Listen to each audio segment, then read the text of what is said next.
Komið sæl og velkomin heim í stofu, ég heiti Bryndís Svavarsdóttir. Í dag 15. september er 15. sunnudagur eftir þrenningarhátíð. Þema dagsins er hin sterka huggun, dauðinn og lífið. Í lexíunni segir Job að Guð vinni ómæld stórvirki, svo mörg kraftaverk að ekki verður tölu á komið. Í pistlinum skrifar Páll, lífið er mér Kristur og dauðinn ávinningur. Og í Guðspjallinu sem ég tala út frá reisir Jesús Lasarus upp frá dauðum. En við skulum byrja þessa stund eins og alltaf á því að signa okkur og við segjum saman í nafni Guðs, Föður, Sonar og Heilags Anda. Amen. Heyrum heilagt Guðspjall sem er úr Jóhannesi 11. kafla. María kom þangað sem Jesús var og hún sá hann, féll hún honum til fóta og sagði við hann, Drottinn, ef þú hefðir verið hér, væri bróðir minn ekki dáinn. Þegar Jesús sá hana gráta og þau gráta sem með henni komu, komst hann við, varð djúpt hrærður og sagði, hvar hafið þið lagt hann? Þau sögðu Drottinn, kom þú og sjá. Þá grét Jesús. Þau sögðu sjá hversu hann hefur elskað hann.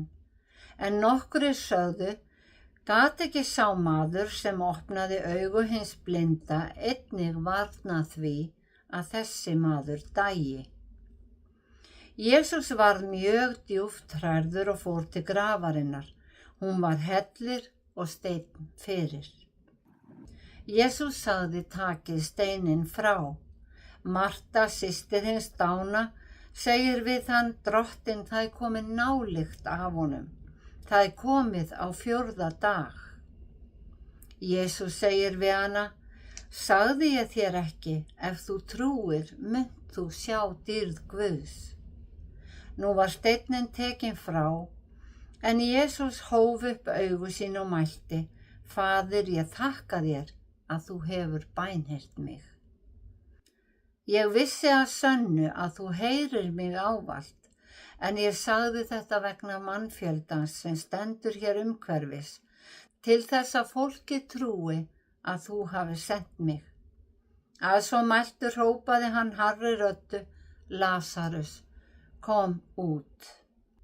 Hinn dáni kom út, vafinn líkblæjum á fótum og höndum og með sveitadúk bundinn andlitið.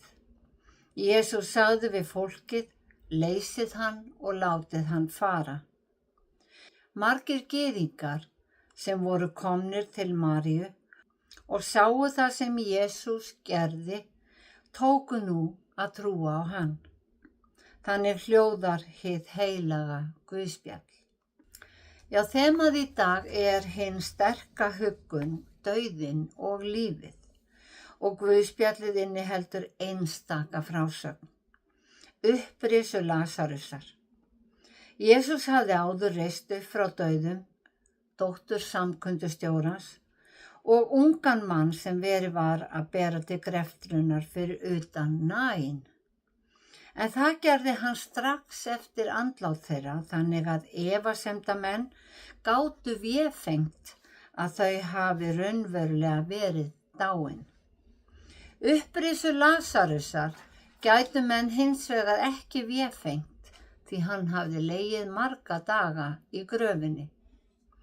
Lasarus og systur hans, Marta og María, áttu heima í Betaníu og vegna þeirra systkina hefur nafn þessa litla þorps lifað í frásögnum Nýja testamentisins, á meðan að stærri staðir eins og Memphis og Þebes eru ekki nefndir.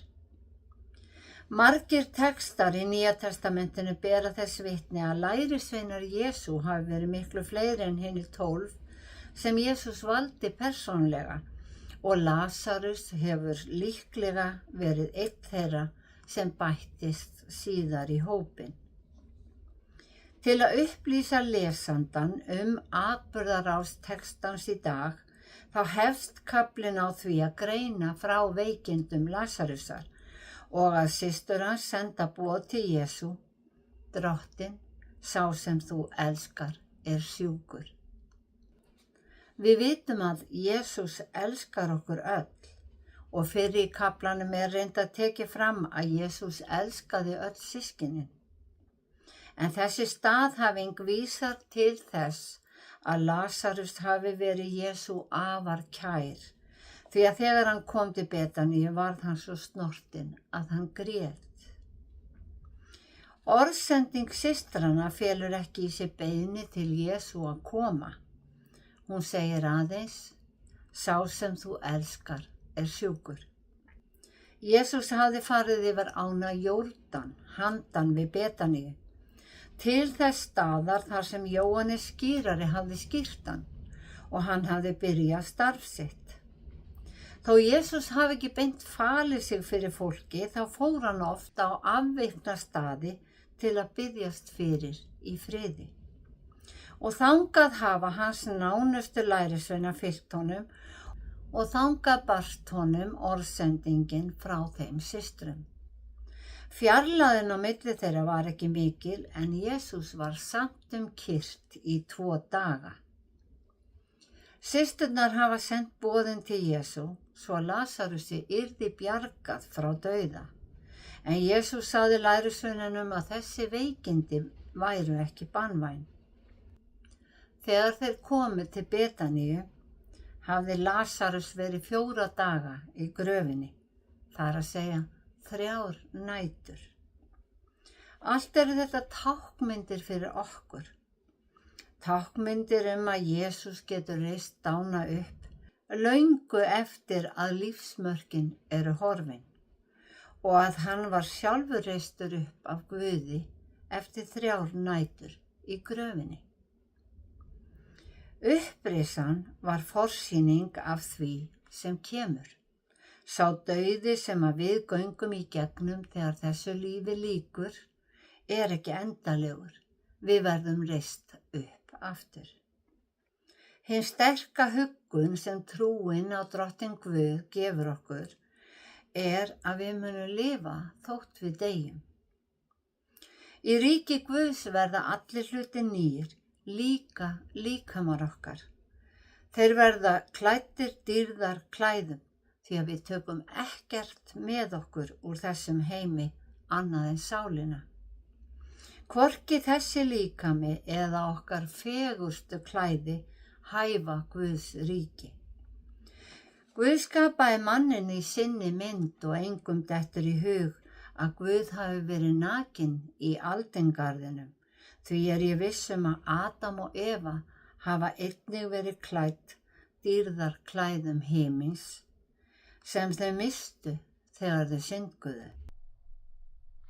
Þó Jesús hafi ekki lýst útliti hinna himnesku klæða, þá segir hann dæmisögu þar sem hann kallar þessi ákveðnu klæði brúðkaupsklæði, sem sagt hið fínasta skart. Þá gefur frásögnin þegar Jesús hitti Elía og Móse á Olíufjallinu ágæta mynd af þessum klæðum. En þar ummyndaðist Jesús fyrir augum 3 lærisveina. Ásjóna hans skein sem sól og klæði hans urðu björt sem ljós. Bæði líkami hans og klæði endurvörpuðu dýrð himins. Einhverjir hefðu nýtt sér slíka dýrð í kosningabaráttunni hjörtu lýðsins, en Jesús nýtti sér hvorki fegurð, auðæfi eða fagurgala við boðun fagnaðarerindisins.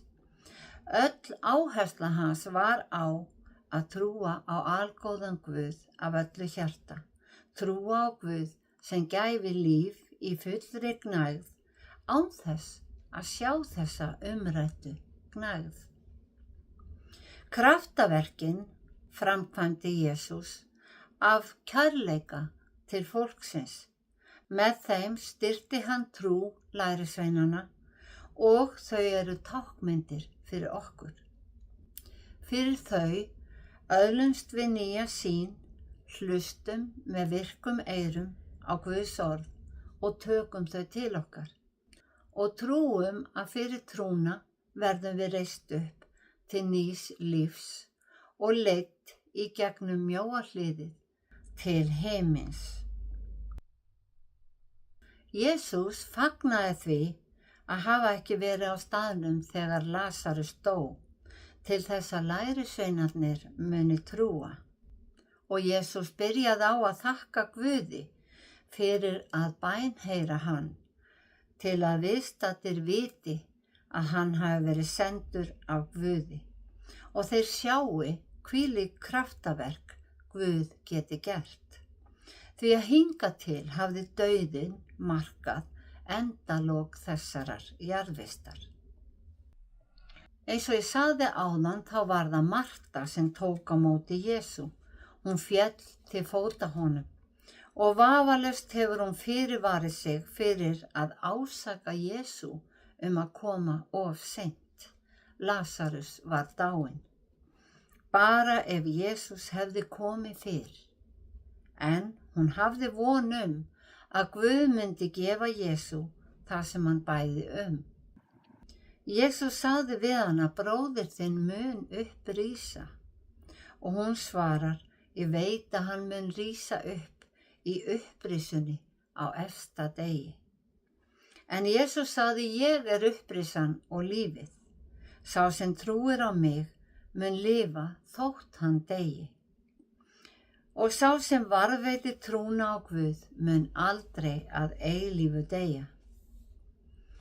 Jesús kom til að boða ríki Guðs og í ríki hans verður dauðinn ekki framar til, svo að lífið verður eilíft. Þegar Jesús þakkaði Guði lagði hann áherslu á að hann væri sendur af Guði og sá vilji þess sem sendi mig, sagði hann, að ég glati engu af öllu því sem hann hefur gefið mér, heldur reisi það upp á efsta degi. Já, þema dagsins hin sterka huggun, dauðinn og lífið. Enginn veit hvenær hinn efsti dagur og ríki Guðs kemur. Lærisveinarnir spurðu Jesú og hann svaraði: þann dag eða stund veit enginn, hvorki englar á himnin né sonurinn, enginn nema Faðirinn. Og hann hvatti þá til að vera vakandi, gæta þess að rækta trúna í hjartanu, því að þeir viti aldrei hvenær þeirra síðasta stund kemur. Við þurfum sífellt að leita Guðs eins og Job orðaði það í lexíunni. Það halda sambandinu við Guð og hafa þann kjark að sýna með líferninu hverjum við fylgjum í þessu lífi, eins og stendur í pistlinum. Því það yfirlýsing hvar og með hverjum við ætlum að eyða eilífinu.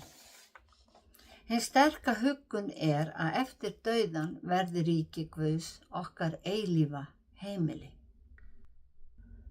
Guðspjallið sagði að margir tóku trú á Jesú þegar þeir sáu þau kraftaverk sem hann gerði.